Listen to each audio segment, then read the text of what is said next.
467 years ago, our fathers brought forth on this continent a new nation, conceived in liberty and dedicated to the proposition that all men are created equal. Now we are engaged in a great civil war, testing whether that nation, or any nation so conceived and so dedicated, can long endure. We are met on a great battlefield of that war. We have come to dedicate a portion of that field as a final resting place for those here who gave their lives that the nation might live. It is altogether fitting and proper that we should do this. But in a larger sense, we cannot dedicate, we cannot consecrate, we cannot hallow this ground. The brave men, living and dead, who struggled here, have consecrated it far above our poor power to add or detract.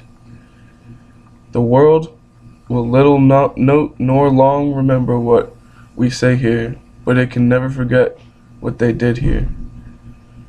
It is for us, the living, rather, to be dedicated here to that unfinished work, which they who brought here have thus far nobly advanced.